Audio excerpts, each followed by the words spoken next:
Welcome to ABDCs of Love, where we discuss romantic relationship research and our personal relationship experiences.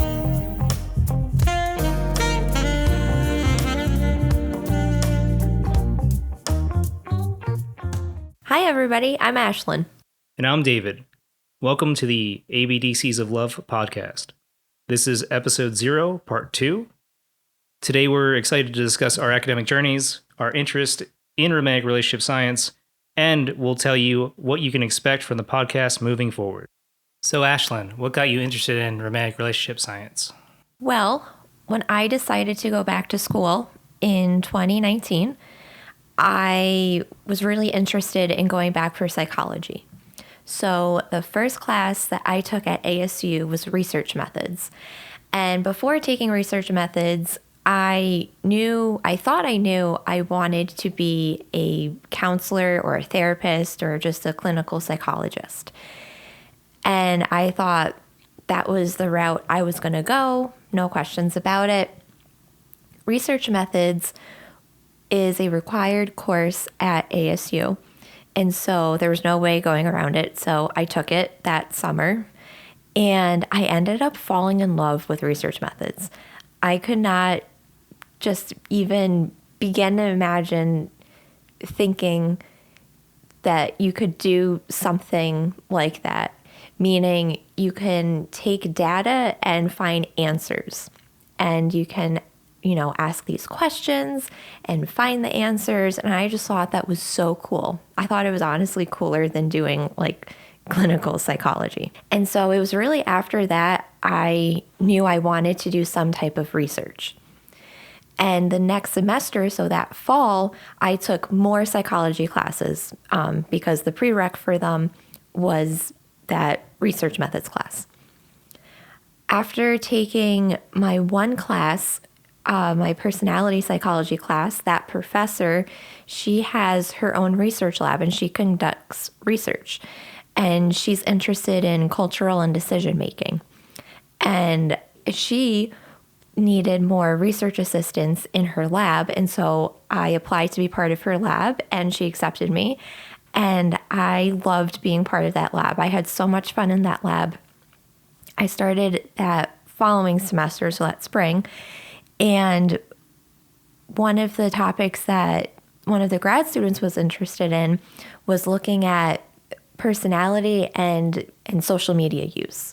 So how your personality can alter between, online versus offline and how that changes you as a person. And I just thought that was so cool. And so I really looked into and researched more into social media. And I really enjoyed that.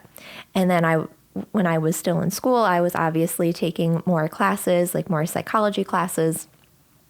I come to find out I was really interested in social psychology. And because of that, I decided to double major in psychology and sociology. And the semester that we got married, I actually took the interpersonal relationships class, and I loved that class. That's probably one of my favorite classes that I took at ASU. And because of that, I was really interested in relationships. And I didn't even know you could study romantic relationships in that way in social psychology, And I thought it was so cool because you can look at the relationship of the person and how the relationship affects social situations. Where in social psychology, you just focus mainly on an individual person and how social situations affect them. So for example, how social media affects just the single person. In relationship science, you can look at how one person of the romantic relationship is affected by social situations like social media and how it affects their romantic relationship. And then you can also take both parties of the romantic relationship and you can see how the relationship itself is affected by, say, again, for example, social media or some other social psychology idea that's out there. And so I just thought that was so cool. And I loved that idea of just researching romantic relationships. A couple semesters later, I decided to join another lab, and it was a romantic relationship lab. And we looked at how adolescent romantic relationships are affected by like various outcomes. So, for example, social media, again, that was one thing that they looked at. And I just thought it was so cool and so interesting. And I loved it. What about you? How did you get interested in romantic relationship research? For me, it probably started from when you took that interpersonal relationship class. Because I remember after you were done with the class, I went, because I guess I'll back up a little bit. So I went back to school for neuroscience. When I got into ASU after I was medically retired from the Navy, Arizona State University did not have a standalone neuroscience program yet. So I had to first major in biology and then add neuroscience on as a second major. Oh my God, I remember that. That was actually a huge gift because I got to take many more biology classes that I might not have taken, especially because at the time the program was kind of cobbled together from psych classes or psychology classes and biology classes to make a degree. Now they have a neuroscience program that's standalone, and they have specific neuroscience classes with their own like code, and they have their, you go from introduction to neuroscience all the way through taking like neuroscience prefixed courses. They're designed to give you all the tools for that field, and you can specialize in different types of neuroscience. You could a little bit in the program that was there, like when I started. There were still the specializations in neuroscience, but there wasn't really the specialization that I was most interested in, which is why I then triple majored by adding on a math degree, because I wanted to look at more of a computational neuroscience. And I was really interested in the analysis of and creation of mathematical models of the brain and different neurological processes. I was building my own computational neuroscience program out of biology courses because you can also specialize in biology. So I was specializing in behavioral biology. I was specializing in more of a cognitive and computational type of neuroscience. And then a lot of the math courses I was taking was to give me the skills that you need for mathematical modeling. So a lot of type of modeling classes. I was lucky enough to take some mathematical neuroscience classes, which were incredible. And I also, for that, had to do a lot of calculus, and you have to anyway with a math degree. But that was kind of what I was focusing on. And I think a big part of that was my previous experience as a nuclear reactor operator, and especially as a nuclear propulsion instructor in the Navy, because I had the extra time as an instructor to really delve into the theory behind a lot of the nuclear power plant operations. One of the core concepts you really have of how the whole system works is complex dynamic systems theory, or control theory to a degree. You have this complex system that's composed of a bunch of different components. And if you change one of the components or some type of parameter or variable, if you change that somewhere in the system, it has an effect elsewhere in the system. And then there's feedback loops between them. Ultimately, everything's connected and interacting with everything else. And the system itself has its own type of steady state and equilibria. So what that really means is that eventually all these complex interactions lead to the system hitting a specific state where it's self-sustaining and steady. And then if you change something enough, it'll depart from that state. And then you'll watch the interesting progress of it getting to a different state. So it's always moving between these different states based upon all of these complex interactions. That was kind of the mindset I had, and I was trying to bring that into understanding the brain as a complex dynamic system. A lot of the reason I was doing that is my own health experience. That's why I went back to school for neuroscience, because I had a neurological issue. I was trying to look at that neurological issue from a complex systems perspective. Instead of trying to isolate and treat the brain like it's modular, looking at the brain, the nervous system, the body as this complex system of interactions, and also looking at how it interacts with the environment. So I was already kind of looking at this, at everything from that lens. So then when I was reading your interpersonal relationships textbook and looking through the modules, I was bringing that complex systems look to it. And kind of what you were talking about with how you, in a relationship, you look at how things interact with each person, and then how each person interacts with each other, and then how that interacts with the relationship. That's the same thing that drew me to it, was that complex system of you have this whole push-pull of every single interaction between the people in the relationship as a whole, how the relationship impacts how the people act, how society impacts how the relationship develops and how those people act, and how you have all these constant interactions that are evolving the state of the system and those people. Yeah, like you have so many pathways to just look at a romantic relationship rather than like just like the individual person, for example, because kind of like you were saying, the romantic relationship can be its own system, if you will. And it's so cool. And then, yeah, then you have society built on top of that. Right. And you have these nested systems. Like each person's a system. I mean, there's systems inside of a person. Yeah. Then people inside the relationship's a system. The relationship is then within their social group, within their society, within their country, whatnot, within their culture. And you see all of these complex interactions.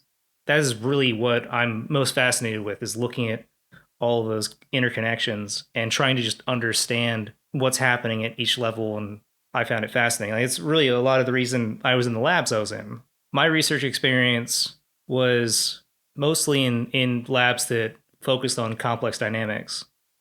I was lucky enough to be in a Teams lab where the lab specialized on looking at how different teams interact with each other. There's part of the lab that looks at how humans interact with AI. There's part of the lab that looks at how humans interact with tools and robots and how those work as teams. And that part of the lab kind of looks at how to best program tools for people to make their life easier, and how people can interact with tools to make the partnership more effective. And then there's the history of the team literature focuses more on how humans interact with each other. You'll have part of the lab looking at how effective offices work. So you'll have people looking at, how a manager manages people, how communication is in the office, what type of jobs have to be there for communication, where the communication should come from. So you have part of the lab researching that, part of the lab researching AI, part of the lab researching how to build robots, part of the lab researching how communication works on like a battlefield with Marines. And then you have other parts of the lab researching things as crazy as like how to design the next generation of tank so that a team inside of the tank has the type of equipment they need to be able to effectively work on the battlefield and interact with other vehicles on there. So you have like this broad array of all these different people with all these different skills, these talented psychologists, these talented engineers, everything in between working together. And one of the things that was really bringing them together was that use of dynamic systems. And I was very lucky to work with a lot of very talented people.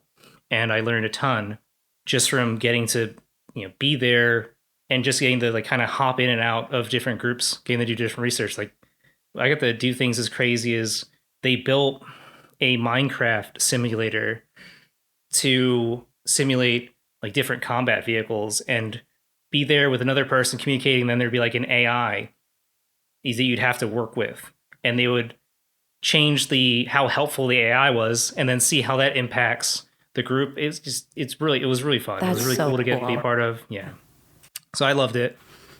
And then the other lab that I spent most of my time with was an ant lab. Two extremes, literally. They're very similar, weirdly enough, and both are, Department of Defense funding.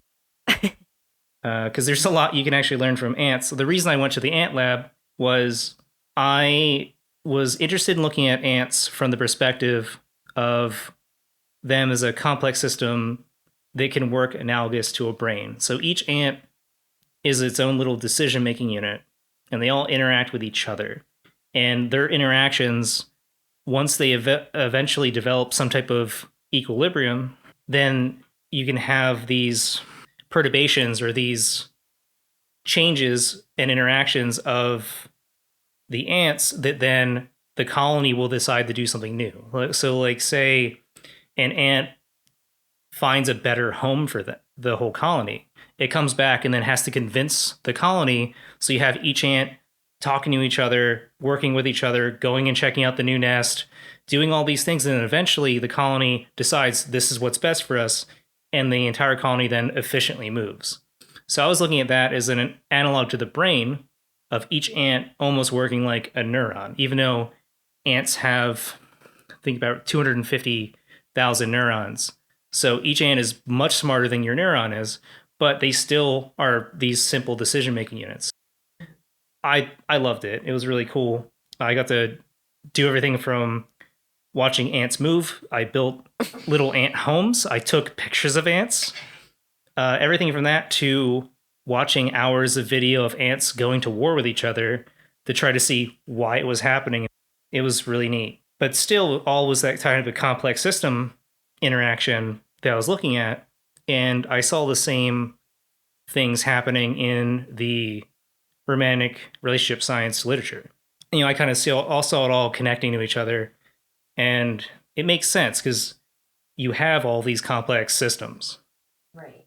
Also, the other reason I was drawn to complex systems is probably like a super nerdy thing, but the whole field of complex dynamic systems kind of goes back to, well, at least the like American version of it. The Soviets were always looking at this because they had a more collectivist nature to them. So they were looking at things as systems, whereas, I mean, you talked about it a little bit, how psych kind of tends to look at the individual.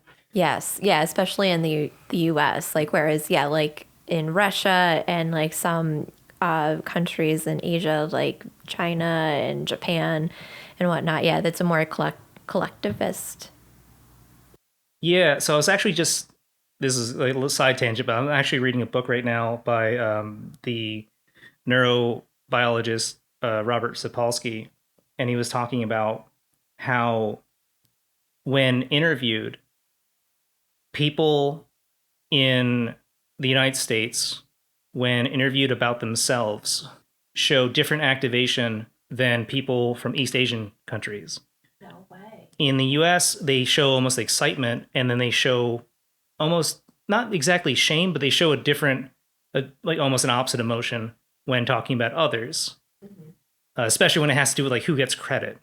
Whereas someone from an East Asian culture might instead, at least like this is what some of the studies showed, they show almost shame when talking about the role they had in something. No way. Right. That's so interesting. Yeah. So it kind of then connects back to what I was saying in terms of the system. Like, it makes sense that a more collectivist culture would look at things working as a system. And in the US, the evolution of systems happened independently because we didn't really talk to the Soviets. And we also weren't really doing a lot of shared interactions with East Asian countries in terms of science at that time. What it ended up taking is someone was researching, I should know the name of this person. I used to know the name of this person. I can't think of it right now, so I'm very sorry. But they were researching weather and trying to figure out why we can't predict the weather and how weather works. And through that, it developed into complex system science. And as that evolved, you ended up getting the book that made it all the hotness in the 80s. And that book was James Gleick's Chaos. So when I say complex dynamics, if you've ever heard of chaos theory, which you probably would have from like Jurassic Park, like that's what Dr. Ian Malcolm, Jeff Goldblum's character, that's his field of mathematics. That's what complex systems theory is. It's more evolved now because it's been decades and it has more parts to it now. But at its kind of genesis, it was kind of around chaos theory, the idea of like things like butterfly effect, that everything's so connected so that if a butterfly flapped its wings somewhere, you'd have a tornado somewhere else.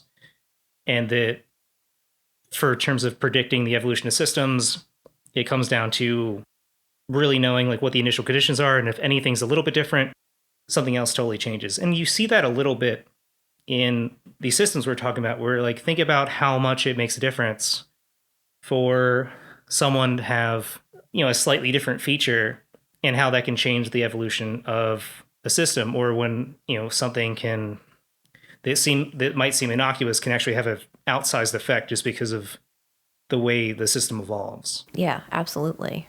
Anyway, that's kind of like where I was coming at all this romantic relationship science from.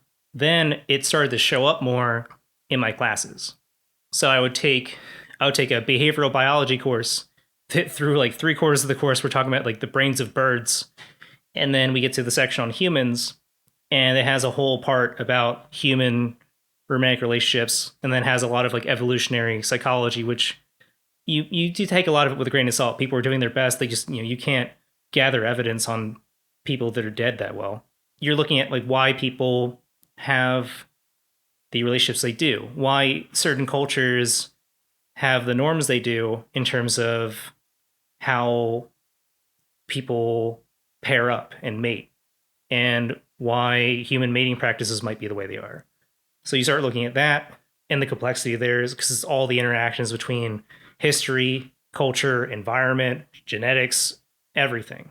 So I'd have a class on that, then have a class on like cognitive decision making, and that goes into how, you know, differences in like executive function can interact with people's dating decisions. Like you see that, I think there's, I don't remember the paper, but I think there's research that looks at cognitive neuroscience decision making in terms of like mate decision making for like some of the apps. Yes, I can't remember the name of the research and the researcher and the research. I think there's a decent amount of it, of different ones where they put people in either EEGs or fMRIs, and then they have them pick between different partners, and then they measure it and try to figure out what's happening. As I took more classes, I started to see relationship science pop up in one way or another. So I think it almost was inevitable that we were going to kind of end up here. Oh, definitely. Yeah, especially like like doing it together too. Right. I think that's the one of the big perks of this is it's something that we're both interested in. And it's something that we didn't ever think we'd have a chance to work on together. And then we get to have this project together where we get to read literature we're interested in and communicate it. Yeah, and what's really interesting about that, like before we took these classes and before we decided to go back to school, we would, I don't know if you would, but I would more specifically, actually, yeah, before we got together, I would read all sorts of articles online where they would say, here are the top 10 marriage killers. Don't do these in a romantic relationship. Or if you're looking to find a romantic relationship partner, here are the top 5 things you should be doing now. And I would read these articles and I would kind of believe them. I would say, oh, okay, so they're really looking for X, Y, and Z. After taking a lot of these classes and a lot of our classes that have incorporated romantic relationship research to some degree, I read these articles today and I go, I don't know about that. I don't know if that's what they think it means. I don't know if this is actually accurate. And just looking at these articles, and we both talk about it too. We kind of get not upset, but we're like, this isn't what this means. I've read, like, I think I read one of those articles this morning. I still read them all the time. I don't know if it's like a guilty pleasure. I think it is. It's kind of like eating like too much chocolate almost. Right. The overwhelming majority of them seem to be either opinion pieces or they are journalism, but they're usually some type of anecdote. A lot of them have, their quote unquote advice where someone sends in an email or a letter to somebody and they tell them what they should do about their relationship problem. And I'm not sure a lot of it's backed up with science. Granted, even with science, like, science can't yet solve every problem. It does its best and everything's subject to change. But I think it always makes me think of, like, well, what does research have to say about this? Is this an effective way to do this? I also always have the thing in my head about, why does this person get to tell someone else how to live their life? So I think a big goal with the podcast was to try to get more of this relationship research in science out there. So the goal is to communicate it, to read it, synthesize it, break it down until it's digestible, and just put it out there and see if anyone can find it helpful. I don't want to prescribe anything. I don't want to develop a protocol. I'm not going to tell you these are the things you need to do to save your marriage. I'm not going to tell you that this will get you a partner. It's more of, hey, this might be nice to know. Right. And hopefully it's helpful for you to read this research and to almost put answers to maybe some missing pieces in your life or some areas that you may not understand or may be confusing. Right. And then on our end, like, one of the big benefits is, I know, like, I love learning and teaching. I still miss getting to be a teacher. I was a teacher for most of the time I was in the Navy, and I still miss it. But after being in school and being in academia and being a part of research and leading research and getting to know a lot of wonderful, talented academics, I realized that I didn't really want to do that. I think ultimately what brought me to make that decision was when my mom died. I kind of had to reevaluate everything and realize that that's not the life I wanted. Because everything up until then was, that we were going to go be academics somewhere. I think I, under the surface, knew I didn't want that, but it wasn't until my mom died that I saw it clearly. And instead, I was free to follow what I really wanted, which was writing. I'd been writing for years. I just always sidelined it because I put school first. I finally had an opportunity I think I always really had the opportunity to do it, but I finally took the opportunity to become a writer. At least for me, this gives me some outlet to still get to learn and teach. What about you? I was kind of in the same situation as you, obviously a little different. Growing up, I didn't believe in myself. I didn't think I could go to school for psychology and I become a therapist. I just thought I was reaching for the stars almost. So when I went to school my first time, I got a job as a registered sleep technician and I went through the program. I worked in the field for 2 years. I absolutely loved it, but working overnights was so incredibly difficult. I said to myself, I need to find something else because this is going to put me in an early grave. And so when you mentioned that you were going to go back to school and you were interested in continuing your education, it kind of put a bug in my ear as to, well, I can do that too. And I had saved quite a bit of money from working full time. And when I moved out here and just being in an academic environment, I was really excited at first. And I feel that once I got into this environment, I learned so much. And I was really excited to learn that. And I was able to conduct my own psychological research as well. And I really liked it. But I think I was also very anxious and stressed out over it to the point where it wasn't okay for me. Like I wasn't doing super great. I wouldn't really sleep all that great, and eating was difficult. Once I realized I saw those patterns, I said to myself, okay, I don't think I can continue on to a PhD program to do academia, but I still love learning and communicating research. And so when we came up with this idea after your mom passed away, it helped me open my eyes to say, I don't have to continue to academia if it's causing this much stress and worry. This route of work, I'm really excited to do because this is something that I really enjoy doing, and what I see in you as well, you also really enjoy doing as well.